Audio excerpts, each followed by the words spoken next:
আসসালামু আলাইকুম ভিউয়ার্স, সবাই আশা করি ভালো আছেন, সুস্থ আছেন, নিরাপদে আছেন। এই তো আমি এখন কালাভুনা রান্না করব। প্রথমেই গরুর মাংস কেটে ধুয়ে পরিষ্কার করে নিয়েছি। তারপরে দিয়ে দিচ্ছি পেঁয়াজ গোটা গোটা করে কাটা আর কিউব করে কাটা টমেটো, পাকা টমেটো। এটা দিয়ে দিলাম। আমি এই কালাভুনা কিন্তু মাখিয়ে বসাবো। আমি যেভাবে রান্না করি ঠিক সেভাবেই দেখাচ্ছি। কালাভুনার অনেক রেসিপি আছে, এক একজন এক এক রকম রান্না করে। আর এখানে নিয়েছি মশলা, গোলমরিচ আস্ত, লবঙ্গ আস্ত, লবণ, আদা বাটা, রসুন বাটা। আর এই সাইডের মশলাগুলো দেখছেন, এগুলো হচ্ছে হলুদের গুঁড়া, মরিচের গুঁড়া, তারপরে গরম মশলার গুঁড়া, গোলমরিচের গুঁড়া, লবঙ্গ গুঁড়া, মানে সব মিলায় মিশায় গুঁড়া করে এখানে রাখা ছিল। ম্যাক্সিমাম মশলা এখানে, সামান্য তেজপাতার গুঁড়াও আছে। আর এখানে দিচ্ছি সরিষার তেল। আপনারা জানেন আমি সরিষার তেলই বেশি ব্যবহার করি। তো এবার এটাকে ভালো করে মেখে নিচ্ছি। সরিষার তেল এই পর্যায়ে খুব বেশি দিব না, কারণ পরে আমাকে বাগার দিতে হবে। বাগার বলতে পেঁয়াজ বেরেস্তা করে দিব, তো তখনও একটু তেল যাবে। এবার এটাকে ভালো করে মেখে নিব, হাতেই মেখে নিচ্ছি। হাতে ঝাল লাগার ভয় থাকলে আপনারা গ্লাভস পরে নিতে পারেন। এই তো সুন্দর করে মেখে বসিয়ে দিলাম। এবার চুলাটা ধরিয়ে দেব।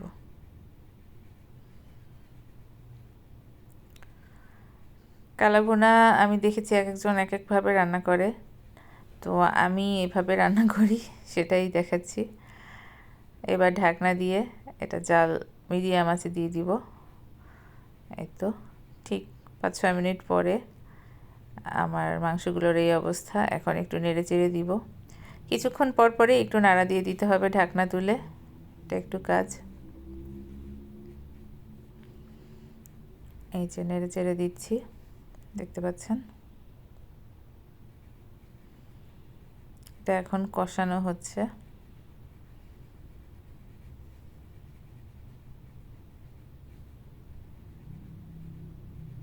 আবার ঢেকে দিলাম।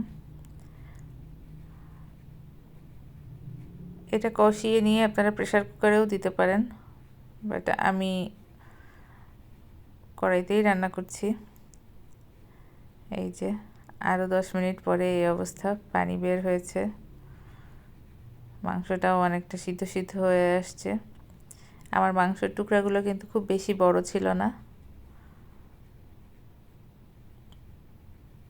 আমি কালাভুনাতে মাংসের সাইজটা একটু ছোট রাখার চেষ্টা করি।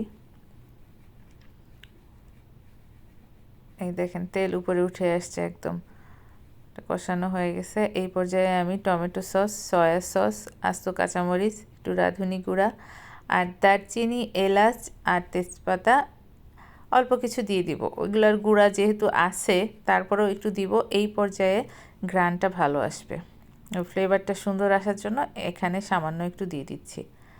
আর কাঁচামরিচ দিচ্ছি, কাঁচামরিচের ঝালটাও খুব ভালো লাগে গোলমরিচের সাথে মিশে গেলে। এখানে শুকনো মরিচ গুঁড়াও আছে। কালাভুনা সবসময় একটু ঝাল ঝাল হয়, বিশেষ করে গোলমরিচের গুঁড়া থাকে, তো ওই ঝালটা গলায় লাগে, ভাতের সাথে খেতে খুব ভালো লাগে। কালাভুনা কিন্তু গরম ভাতের সাথেই বেশি ভালো লাগে, ওই খিচুড়ির সাথেও খারাপ লাগে না, তবে বেস্ট লাগে গরম ভাতের সাথে আর পরোটা দিয়ে খেতে। তো যেহেতু কষানো মাংসটাতে কোনো পানি দেওয়া হয়নি, এই পর্যায়ে একটু পানি দিয়ে দিলাম, যতটুকু ঝোল রাখবো সেজন্য সেই পরিমাণ মতো। এই যে এবার ঢাকনা দিয়ে মিডিয়াম আঁচে রেখে দিব, ঠিক 15 মিনিট এভাবে রেখে দিব। তাহলে আমার মাংসটা যদিও আধা সিদ্ধ হয়ে গেছে কষাতে কষাতে, এবার পুরো সিদ্ধ হয়ে যাবে। আর পাশে আরেকটা চুলায় আমি পেঁয়াজটা বেরেস্তা করে নিচ্ছি।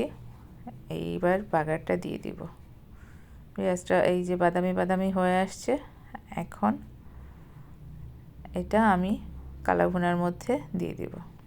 এই যে দেখেন কালাভুনা কিন্তু হয়েই গেছে, এখন অল্প আঁচে আছে। বেরেস্তাটা দিয়ে নেড়ে চেড়ে আর 2-3 মিনিট রেখেই নামিয়ে পরিবেশন করব। আমি এভাবেই রান্না করি, বাট টেস্ট হয় খুবই মজার। আপনারা এভাবে ট্রাই করতে পারেন।